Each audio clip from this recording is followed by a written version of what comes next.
take it away, Mr. Camp. Thanks very much. I guess what I'd like to do, if I could just say this to start, Martin, you did great on that thing. You were great on that thing. Wasn't Secretary Falls really inspiring?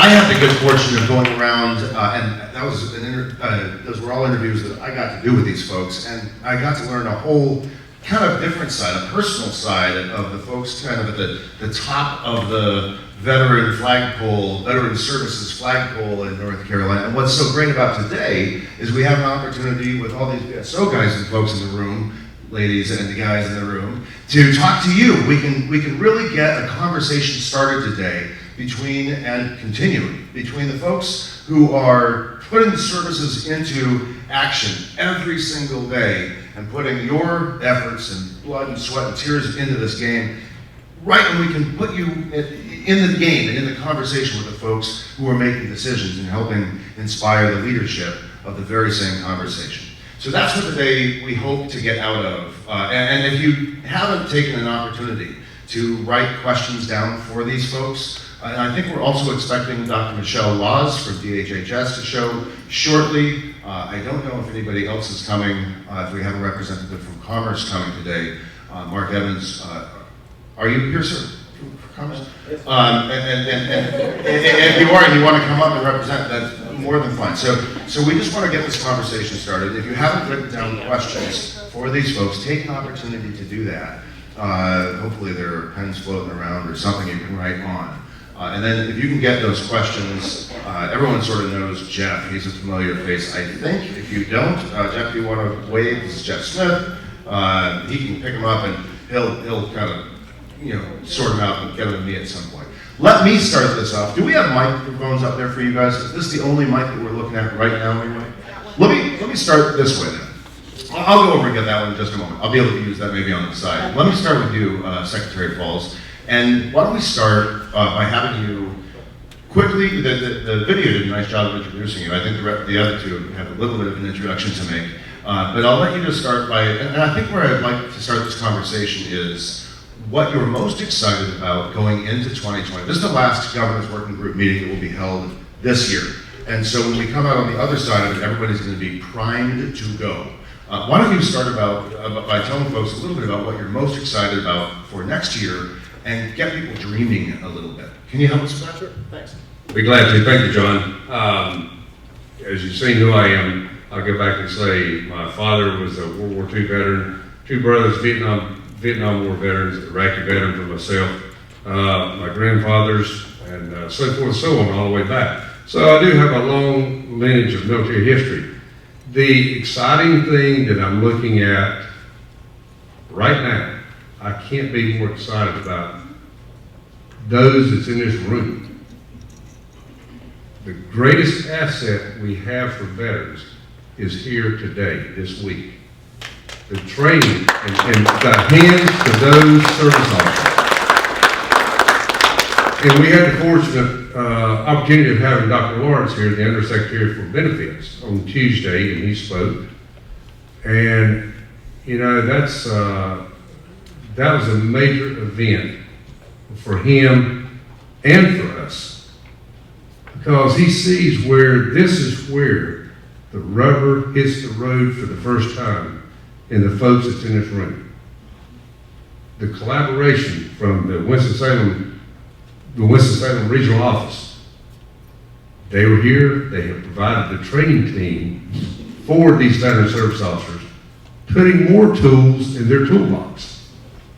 So this year coming is going to be a greater year, because Dr. Lawrence has said it. We figured out what we need to be doing, and now we're just building on that, adding more to make it better for the next year. We've had all the veteran health. You ready for me to cut off, John? At some point, we're going to need you to cut off. Is this mic on, by the way? The problem with Martin, if you don't know him, if you get him started, he doesn't stop. He's like a wind-up toy that you just keep on going. But he'll talk your ear off and inspire you until he's done. So I want you to be inspired, John. But we had all 4 hospital directors here. And one of them's in the back right now from Fayetteville. Hoorah. Absolutely. We got it from the horse's mouth this week. These people right here, our veteran service officers, the greatest service officers in the world, And I think Dr. Lawrence said that. They're here. They got the knowledge, they got the training, they know what to do. Now they can put those practices to work next year. Yes, I'm excited. Yes, we've made strides this year, as noted, and we're looking for bigger and better things because we've got the bar. Now let's move it higher. Thank you. Wonderful, thank you. Ms. Shear, it's Lisa Shear. Yes. You're the nurse executive in Business 6, is that right? As well as the compliance, do I have this right? I'm Compliance the officer? quality manager. Quality manager. Tell us a little bit about yourself. Sure. My name is Lisa Shear. I've been in North Carolina for just about 12 years now. I came to Business 6 from Ohio. I have served 9 years as an active duty Air Force officer, and I'm currently serving as the IMA, which is an augmentee to the chief nurse at Joint Base Andrews as an Air Force Reservist, and have about 2 more years to go, and then winding up my Air Force career, so that'll total out at 27 years. I've been with Business 6, as I said, for 12 years. I oversee the nursing as well as accreditation, legal affairs, compliance, so like their joint commission kind of stuff and things like that. And I'm very happy and proud to represent Ms. Deanne Seekins, our network director for Business 6, who is up in DC at the Governor's Board this week. And what I see as excitement, as I said, I've been in Business 6 for a while. The last 2 years under Deanne's leadership have been a phenomenal time of change. And the amount of partnering with the community has been very exciting. I see all sorts of community partners now in the VISN office. We've had everything from emergency management training, and man, do we rely on them when it's hurricane time coming. And we have issues at some of our facilities that are either having flooding problems or we need to reach out to those community partners. But we've also seen some very interesting specialized areas growing. Partnering with faith-based communities in that effort for suicide prevention, and really looking at the community and private sector. What's going on? Who's seeing our veterans or our veterans' families that maybe can give us a first clue that there might be an issue? It's been very interesting to see like school and child psychologists coming in and saying something's going on in that house, and being able to reach out and tap into veterans support services in order to figure out that maybe we've got a veteran, that's in crisis. And the first person that we figured it out from was the child, by talking to their child psychologist. So coming through those type of, knowing what the resources are and where to reach out to. Looking at also the alternate housing arrangements, different things. We have about a third of the VISN office is new employees. And so it's an exciting time. You're going to see a lot of new faces, and that's a great thing that even more people to partner with. And as they reach out into their communities, and many of them are veterans themselves, and so that sense of advocacy and the further growth in those areas is what I'm looking forward to. So welcome, thank you. Thank you very much. Chris Marquez?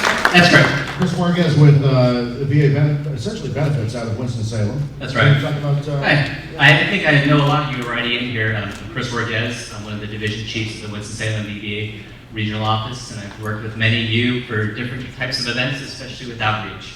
I've been with VA for 17 plus years.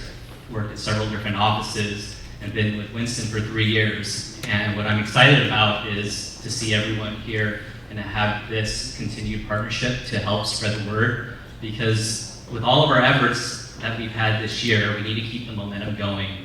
We still have about 75% of our veterans out there, which is equivalent to about 500,000 that aren't using VA. And those are just the veterans alone. We have surviving spouses, we have dependents, etc. And these benefits are there for those that have served. And we can't get enough out there to let them know that if they don't and haven't worked at VBA before, to please check with us. Let us tell you what you're not entitled to, what you are entitled to. That goes beyond disability compensation. We're talking about home loan, education, vocational rehabilitation, pension, and other type benefits. They're being underutilized. And I need your help in here to share my name, to spread the word, and to let everyone know that the VBA today and where we're going for the next year is not the same that they were dealing with a year ago, 5 years ago, 10 years ago. We're really innovative. There's a lot of changes in 2020 coming up. You've heard about the Blue Water Navy. You've heard about the change to legislation for appeals, and I can go on and on and on. And so I hope to share more of that with you in this forum. I know that I want to keep the intro short, but please, if you all don't know who I am, make sure you know my email and work with Crystal and our folks here. Terrific. Thank you. One of the strong suits of the governor's working group is, and this has been said over and over, but it's worth repeating, is the collaboration that goes in. It is all about collaboration. And so in the spirit of that, what I'd like to do when I read these questions is let whoever is the most appropriate person take it where you will. Because I won't always know where to direct the question. These are coming in cold, so we're all going to be kind of hearing them for the first time. And then, we just passed the conch, or conch. Is it conch or conch? What is it? Anybody know? Either one is All right. correct. Thank you very much. Pass it as you see fit. Sound good? So, oh, very good. Well, yes, we did. This is good. Well, this will then go to, okay, so this is for VHA. So we'll start with that, VHA, VBA. The northeast part of North Carolina is lacking, according to this writer, just about any funding to help veterans with homelessness, housing, emergency money for utilities, and mental health. What programs are you going to expand in that area specifically, the northeast part of North Carolina, and then presumably around the state as well, as you answer the question, to make a difference in those areas? Can you take that? Sure. Actually, Vision 6 has recently hired a new homeless coordinator. His name is Brian Sangute, and he is out of our office here in Durham. So Brian Sangute. Sangute, and he's a social worker by trade, so very specialized in this area.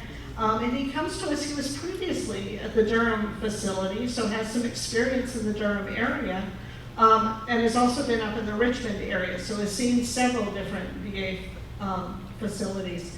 And so he would be the best contact for that, because this is a program that he is heavily invested in and out and about.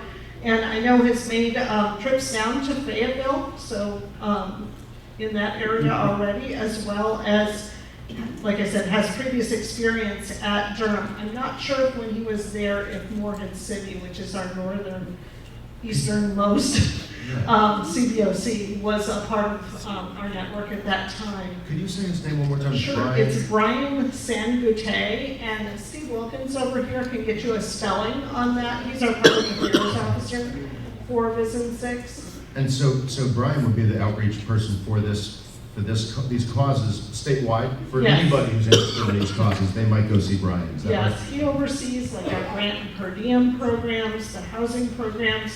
And what you bring up in this question is a valid point. When they initially started the homeless program and they were moving veterans into housing, no one had thought about the fact that, well, gee, when you have a new house, you have utilities and some of those kind of things. And if they're struggling, in financial areas, that might be a burden as well. And so there are community partners that have also been working within that area. And so Brian is your key resource man for anything homeless. Let me take this one. There's a large need for transportation services for veterans in Northampton, Bertie, Hertford, Gates counties, and probably outside of those as well, but specifically in this question. I'm sure there's a need in other parts of the state. Is there anything in the works for those vets regarding transportation issues? Community care, not the solution for this specific, I'm just going to go ahead and continue reading, not the specific solution in this area, as there are very little providers close. They are typically referred to places that are an hour or more away.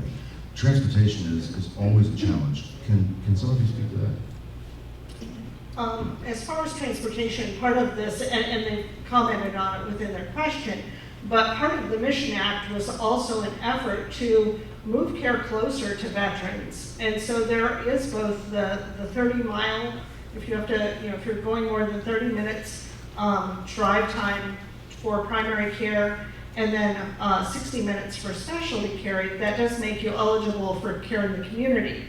But we are in the process of building that care in the community network. And so while there may not be something right now, that doesn't mean that we're not avidly working to get that, because we do realize a specific instance that I can think of is like you've had surgery. Do you really want to drive an hour each way for your physical therapy appointment 3 times a week? No, it's better to have that close to home. And we realize that. And so within some of these areas, we're avidly recruiting. And so part of what you can do as veteran service officers for all across the state is advocate for those healthcare providers to sign on with us. Because that's part of the issue that we're having is getting the word out. There are recruiters for the state, and they are avidly working with these healthcare agencies, but knowing that members of the community are supporting and want them to partner with VA and help to take care of veterans. We have extensive training programs. When providers partner with us, we've gotten much better at our billing. That used to be, and I'm just going to put it on the table, it used to be much more of a sticking point. We've come leaps and bounds, and with the new systems that we're working with, our payment of bills has gotten faster. And so if you know of places that have talked about problems with billing or not wanting to sign on for that reason, this is a time to really advocate that, try us again, we've gotten better. And so advocating for that second chance, that if you can do that in your communities, that would be much appreciated. But a lot of providers also, they think it's a complex system. Most are working with electronic medical records now anyway, and with VAs having been the first, they're much more used to that than what you used to see. And so I think that that's gotten easier, but the advocacy from the veteran service organizations and the community members for getting those medical providers in your area to sign on. We're seeing some broad-based contracts nationally. And then also looking at the use of some alternative measures, like are there federally qualified healthcare centers within that region? Maybe some things in some of those counties can be handled in an urgent care. And veterans under the Mission Act are eligible, in certain instances to use urgent care. And so that might be, if they've got an urgent care, like with CVS or FastMed or some of those that have signed on under the Mission Act, they might be able to go to the clinic down the street if it's just a sore throat or something that's not a chronic condition. And so that would also help with the transportation. Lisa, when you say advocate, to go to those organizations and advocate for this, what's that look like on the ground? Maybe everybody here knows this except for me, and I'm sorry if I'm holding people up, but what does that look like? Who do they go to at the hospitals to advocate on behalf of transportation needs? What's that look like? I was in to see my doctor 2 weeks ago, and I said, are you guys signed on with the Mission Act? Are you taking, and this was a UNC facility. And so, asking those questions. You're there as a patient, perhaps in private sector or things like that. You may belong to other groups. Maybe you're asked to attend a Rotary Club. Lots of doctors hang out there. Some of those service organizations, hey, do you take care of veterans in your clinic? And so just asking that question and having the resources, knowing who to pair them up with. That we have a whole sector now in the Vision 6 office that is working specifically with care in the community at the national level. And so they can direct, like if we find out that there's a medical provider, say there's a group of 3 obstetricians for care for our women veterans that need maternity care. So perhaps they can say, hey, this provider practice is right for somebody to go in and educate them. We do provide a lot of education for those healthcare offices. We're not just going in and dropping them cold and saying, here, figure out our system. We're saying, this is what we need for billing. Here's a contact number to call if you have questions when you're billing back. Here's some education on what we can offer as far as suicide prevention services, mental health, other outreach that maybe that average primary care office doesn't have. That's a great answer. Thanks very much. And I hope that answered whoever asked that question. I hope that gets to some of the question. I wonder, let's move on to another question that was asked about property tax benefits regarding veterans who are other than 100% disabled. So the question is simply, is there any work being done to get property tax benefits, extend those to veterans outside of those who are 100% disabled? Mark, do you have a sense for this? I do. Thank you, John.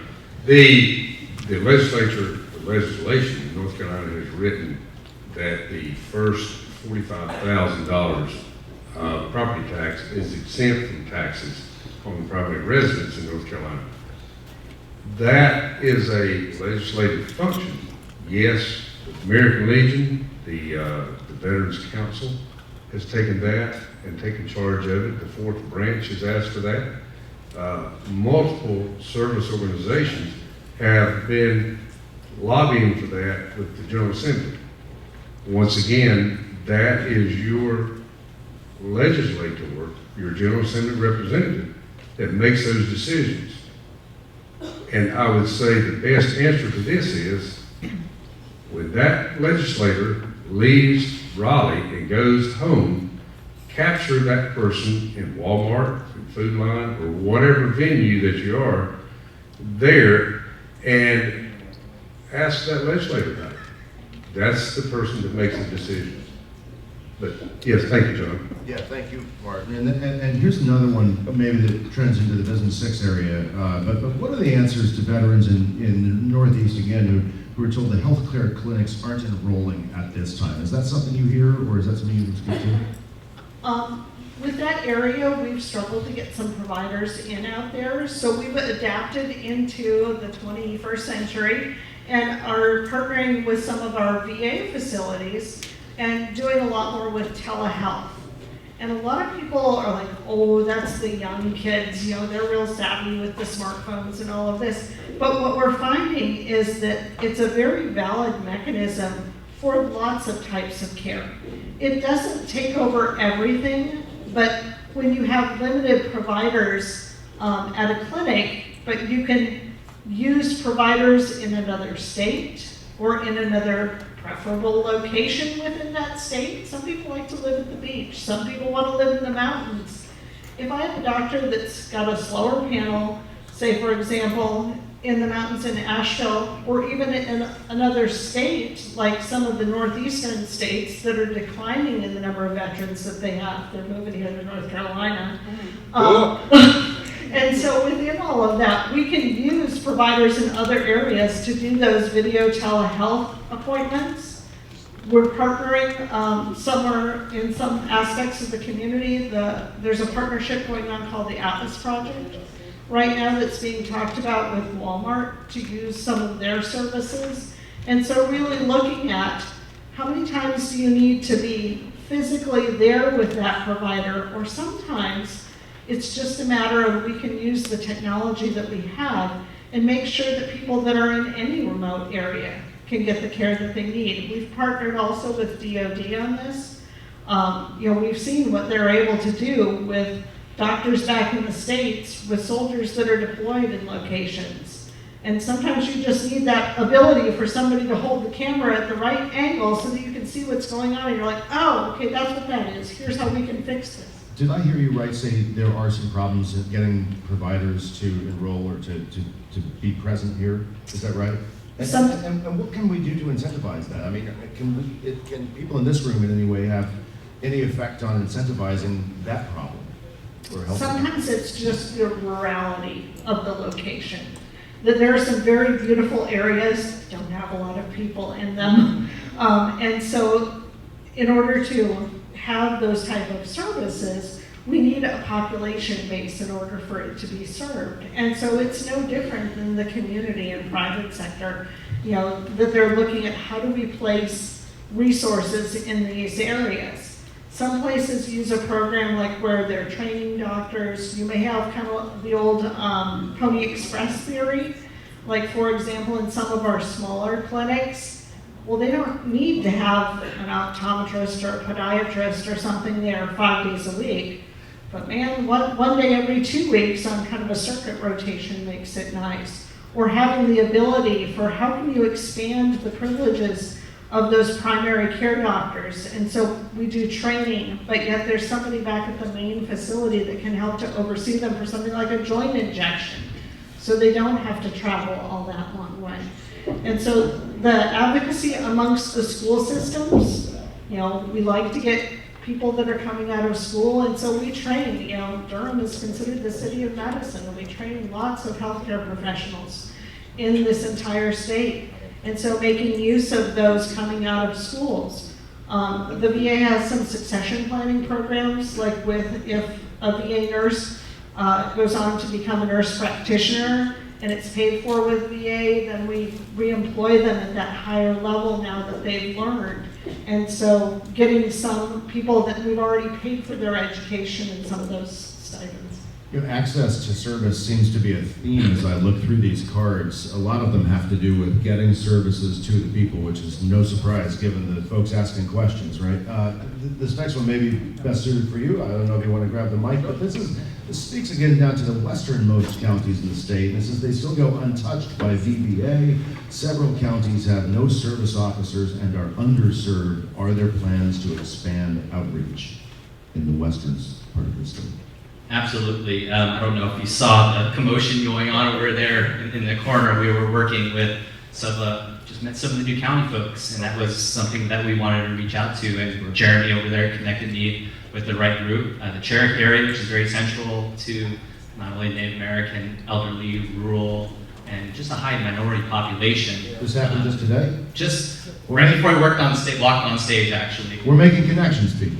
So it's really important because that is an area we haven't been to. We've been out there with Congressman Walker and his group and doing a traveling show, but not as far as Cherokee. And we know that those parts are even harder to access. And so now that we have a connection, it's now, well, we can provide resources, let's do something great. And so what we're actually looking at is looking at a claims clinic. For those of you that are not familiar, it's usually a single day or even a multi-day event where we bring rating specialists and adjudicators and leadership to a specific location that is away from Winston. The last one we were in Cary. We brought 29 people, and we were there to serve about 1,100 folks who came in to work with us directly to file claims or move their claims forward. We went as far as to bring in contract examiners, mental health physicians, general physicians, audiologists, TBI specialists, the whole gamut to be able to complete 237 exams for some of our veterans that came across actually 13 different states or more. We paid $500,000 in benefits just from that event, and we're excited to replicate something like that in Western North Carolina. So, again, Chris Worguez put the pressure on me. I can get us out there. I'm actually the decision maker on a lot of that, and I work with my leadership to work with you all to make sure that the requirements are there, we have what we need, and you have what you need from us to make it successful. Wonderful, thank you so much. And I had my head down when another panelist, another guest joined us. Nice to see you, Michelle. This is Dr. Michelle Laws. She works with DHHS, and I would love if you could just introduce yourself to folks. And thank you for joining us. I know you got stuck in traffic. Don't worry, we've been okay, but we're glad to have you. Well, thank you all so much, and I do apologize. I was actually at another state-supported program in Winston-Salem, so I'm just glad to be here, and again, glad to reiterate the support and the commitment that the Department of Health and Human Services has in terms of supporting our veterans and military families. As I mentioned on the video that I think you've already seen, we invest millions of dollars. We know that oftentimes people think about the Department of Military and Veteran Affairs, they think about the VA in terms of providing services to support our military. And I am proud that under the leadership of Dr. Mandy Cohen and also Deputy Secretary Cody Kinsley, we too want you to know that we also support our military families and veterans, and we are doing so in some remarkable and wonderful ways. And so I'm just glad to be here. I'm glad of the work that we continue to do in making sure that the governor's working group under Jeff Smith, who's on my team, under his leadership, that it continues to exist. And so I'm just proud to be here. I'm a daughter of a veteran. My father served in the Army. He's now deceased, and I have a host of family members who also served. So deeply committed and invested. Thank you very much for being here. I have a question that one came up that I'm curious to ask you, I think, Lisa. Here's the question.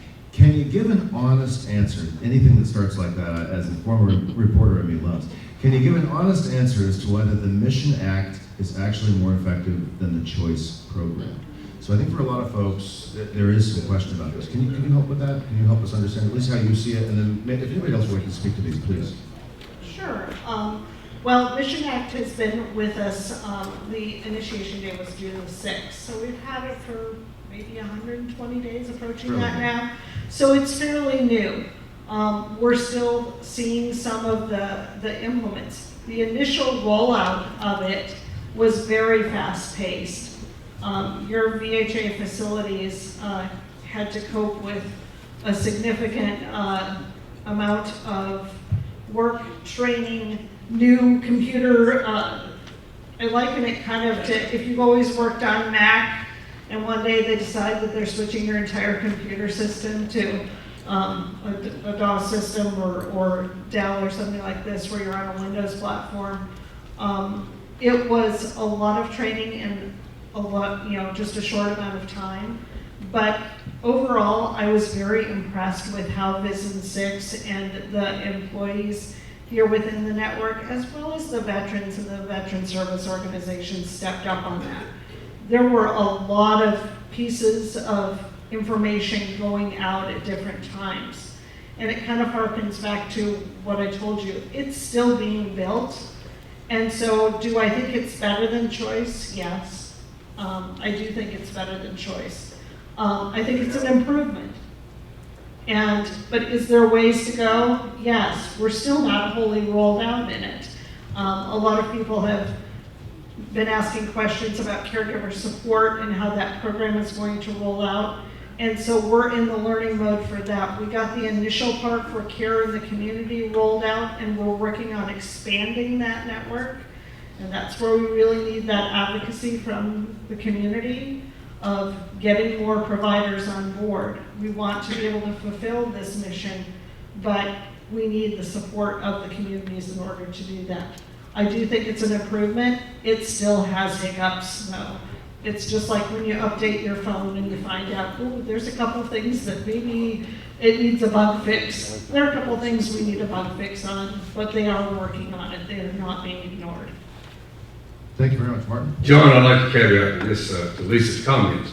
Lisa works, at the 1 over 100,000 level, right? These are the people that work at one-on-one level. They know the issues. I have taken our field operations, our chief field operations officer, Crystal Miller. She is the guinea pig for the Mission Act. And I say that. She knows what some of the bugs are. And I would ask her, and I know she has conveyed that, but she is the eyes and ears on the ground for the state, for the veteran services, for the veteran service officers, to find out how can we make it better. We can't make it better if we don't know what's broken. So she's finding out what's broken. So Lisa, I will put you right there, that point of contact. That's a lightning rod. We'll have to get your contact information. I think there are some folks that might want to take advantage of that. Absolutely. And this is what the governor's working group is, collaboration. Okay? Bingo. Thank you. I'm sorry. This question reads, this question is about veteran courts. This is something treatment courts, something that I have covered in my career and something that is close to my heart. I'll just quickly say veteran treatment courts, for folks who don't know, there were 4 of them in this state. They were started by Governor Pat McCrory, but they only had about 2 or 3 years of funding involved, and that funding was never re-upped. They are a remarkably effective way of helping veterans who have been convicted multiple times, let's say repeat DUI offenses. They're non-violent offenders, but they clearly are, they are folks who have either substance use disorder problems or other issues that they need to be worked with. Veteran treatment courts solve problems in ways regular courts do not. The recidivism rate is basically 0 when these folks complete these programs. And there is 0 funding for them. The people who help around the state are all volunteers by and large. There is some federal block grant money that's available to them. So this question, I tee it up so folks know what these things are. For veterans, a downward spiral starts with legal issues. Some North Carolina counties have courts and services to help these veterans. these veteran treatment courts. How can the governor's working group help to mandate a statewide mandate for these kind of things? I don't know if we can get an answer to that, but I would love somebody to tackle this question of getting funding for or continuing the good work being done at veteran treatment courts. Maybe you can do that, Mr. Paulson. Thank you, John. Yes, Veterans Treatment Court, Eric Truesdale, I think, is in this room, who is Harnett County. That is the model picture. Started that one in Harnett County. It starts out with the district attorney. Got to have the buy-in from the district attorney in those counties.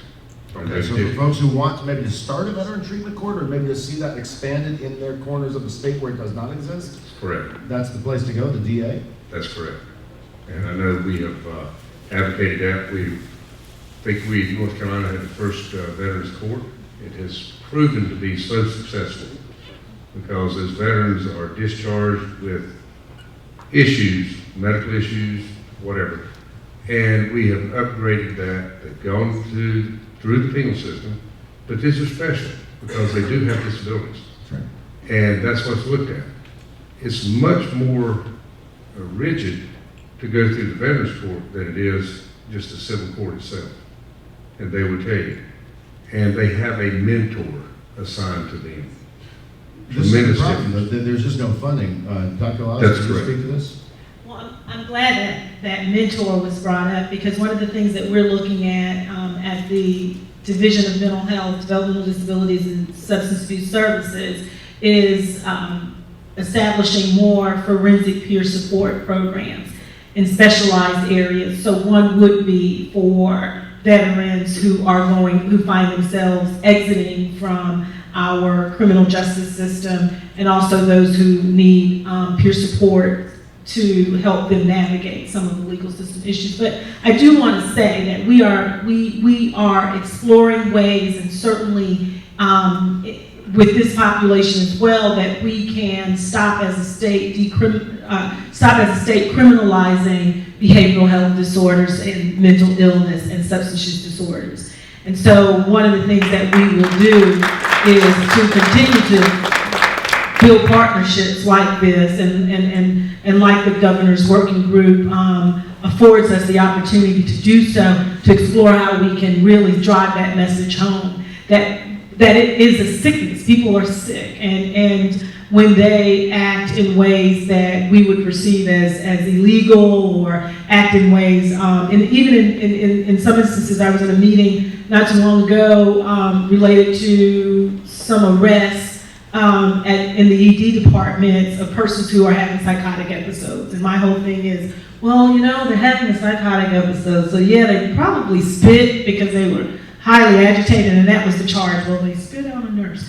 And I'm not advocating spitting on nurses. I'm just simply advocating for more understanding and compassion for people who are sick and not just physically sick. Thank you very much. I would, we have to sort of wrap it up at some point here, but I want to give a nod to a couple Facebook questions, or at least one that came in. It's on the benefit side of things, I think, so I'll take the mic back over here. I would just use this quickly as an opportunity to make another pitch for the GWG, because it is this wonderfully collaborative effort. It's online, and so questions have been coming in online for us, and for folks who are in kind of the hinterlands and just cannot make it in, please join us online. It's as easy as it's a click away, folks, to join this really collaborative effort, and we would love you to take part in it if you don't already. Here's the question: will there be a billing specialist dedicated to helping to fix wrongful billing? As a reporter, I can tell you that billing questions this is one of the most common stories that comes in. People complaining that there's been this wrongful billing and they've got them mixed up here and there, and that's the old reporter. Oh, that's more you over here. You hit it over there. Can you take that then? I'm sorry, I put it to the wrong person. But That's okay. I can try.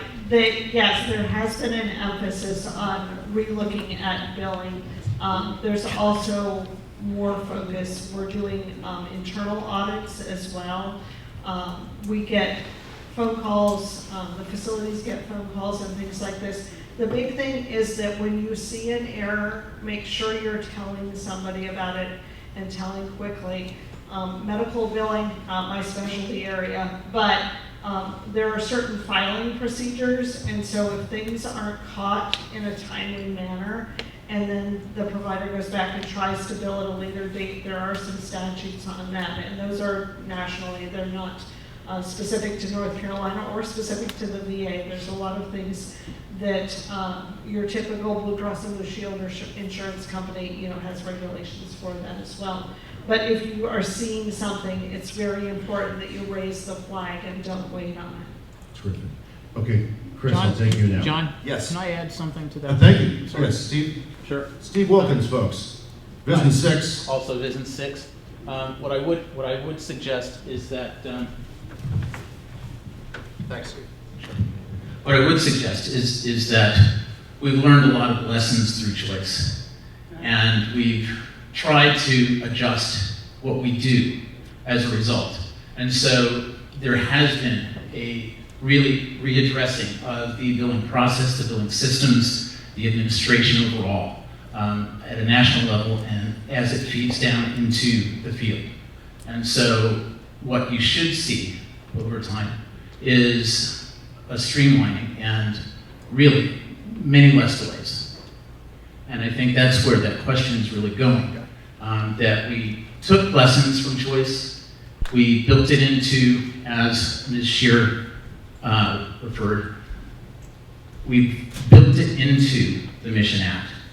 And the process is vastly different in terms of the way that we coordinate with our third-party vendors, in terms of the way that we deal with providers, in terms of the way that they get back to us, in terms of expectations, in terms of how we do business. And so there should be a very noticeable change, not only to providers, but also to veterans and the response that we get from those in the community about how we do business with them.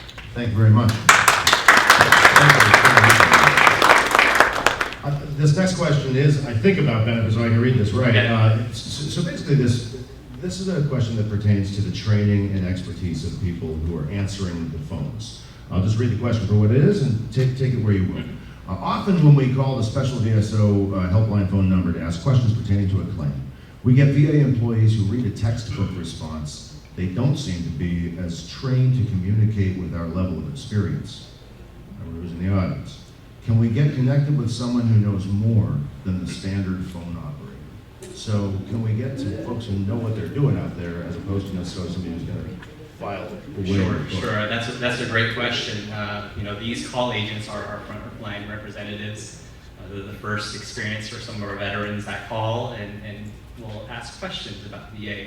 And it is disappointing to hear that the call answer rate and the quality that's provided is not where it needs to be.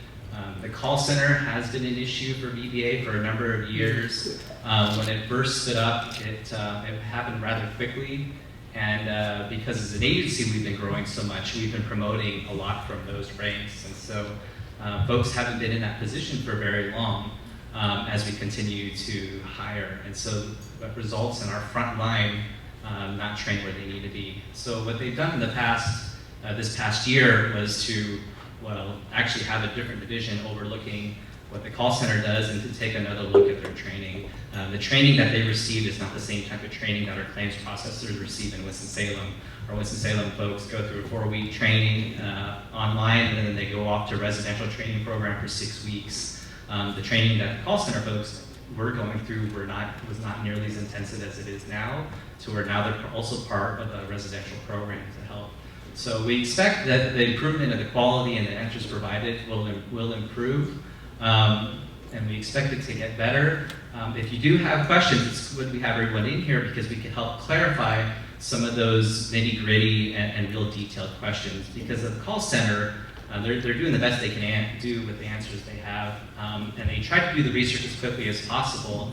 But when we work one-on-one with you, we can ask a lot of the direct questions so we can get to what they're truly asking for. And I think that's the value in really working with us to make sure we do it right.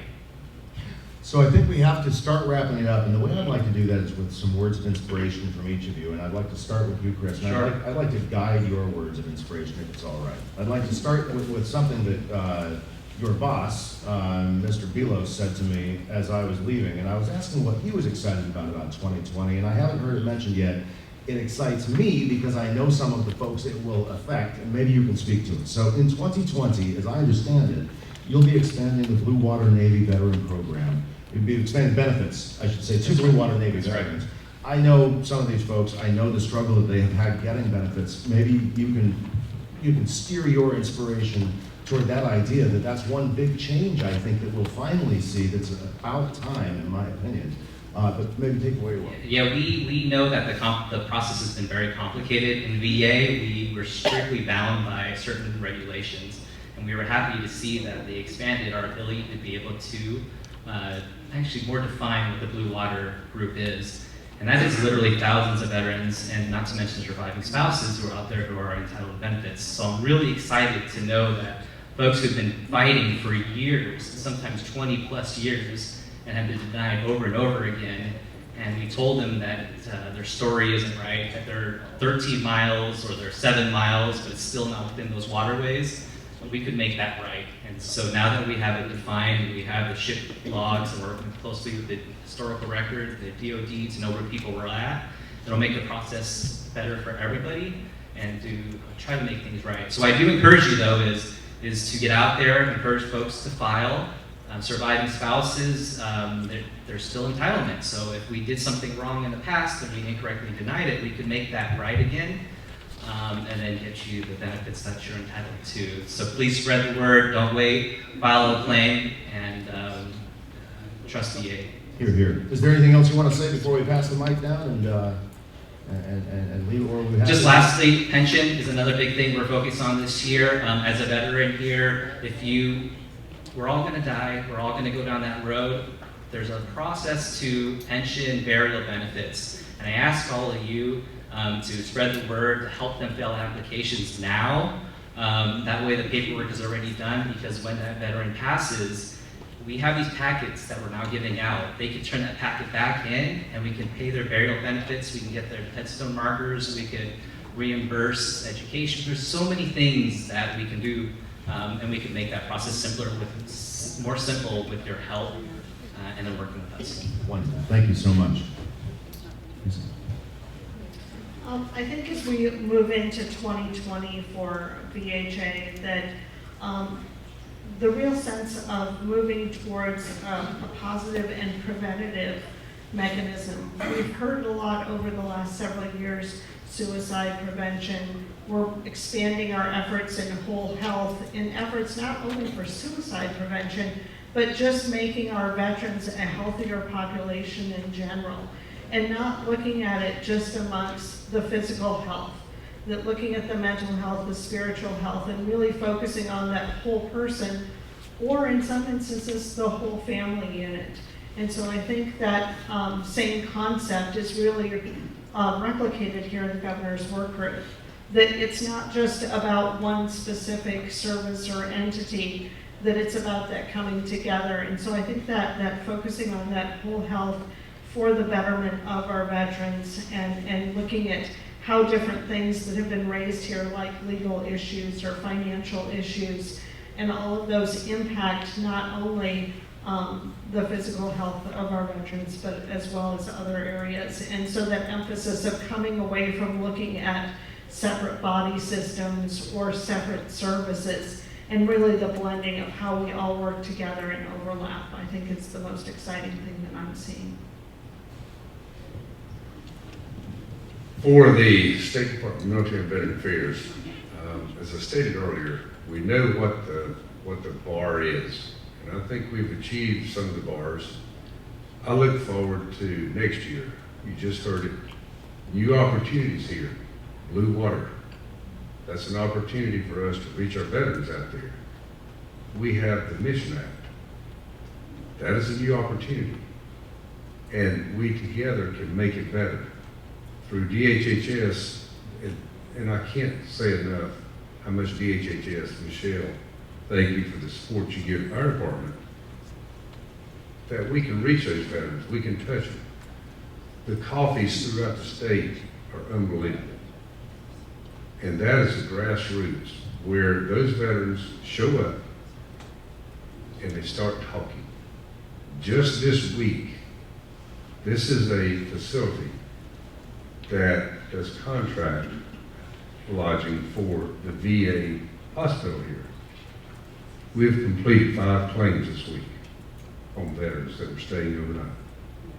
I give my hand to these people in the field. That's the grassroots, as I said. They made a difference. And I look forward to this same thing next year with Mark's group, with Deanne's group, with Lisa, with Chris, with Michelle. I look forward to that next year. The same collaboration that we can provide those earned benefits to the greatest population of the world, the most revered job, the military in our nation, and we can provide it to them. Yes, I totally look forward to that. Thank you. Thank you. So on behalf of DHHS and particularly the Division of Mental Health, DD, and Substance Abuse Services, there are several priority populations that we will continue to support in terms of our veterans and military families and enlisted members. Homeless population, we will continue to invest in Operation Home, making sure that we have services for and access to reaching those veterans who are sleeping under bridges and in cars and on park benches and in the woods and so forth. To me, that hurts me to my core, and I'm sure it does to many of you, if not all of you, who have served our country. That is not the welcome home we should be providing. And then also in terms of suicide prevention, we too, one of our values is whole person and person-centered care, and so continuing to invest in areas that address behavioral health and using our integrated care model. And also, I often say that home is where the help is. And unfortunately, there's a segment of the veterans population that were discharged under the category of other than honorable discharge, who also need our help. And those are the ones that we are seeing in our system, in our Medicaid system, in our public health, mental health, DD, and substance abuse system, service system. And so we will continue to support them. I understand, I get it, and I always say it's like a family. Sometimes family members are excommunicated from families and they get help in other places for whatever reason. And I am grateful that DHHS is providing support and looking for ways to support some of the members who were discharged by other than honorable discharge who have behavioral health conditions that need us to intervene, substance use disorder and mental illness. And so those are our commitments, and of course we will continue as long as we can to support the Governor's Working Group, because we believe that it is an invaluable, or actually a very valuable resource to the state. It's a fabulous place to leave this. As I mentioned earlier, this is the last one for the year. When we start up next year, we would love to see you there, whether it's online or in person. Please think about making the Governor's Working Group part of your monthly calendar. Third Thursday of every month, 2 to 4, pretty easy, you can make it. Please think about it. We have to wrap it up. I want to say thank you to Millennium for letting us use this space. Certainly I want to say thank you to our panelists, Chris Warguez, Lisa Shearer, Martin Falls, Dr. Michelle Loss. Thank you for making time for us. But mostly thank you. Thank you all for what you do. Thank you for what you do every day. My dad's a veteran. We all have connections. If we didn't serve, we are so connected, everybody here. And you guys, you folks in the crowd are making it better every day. Thank you very much.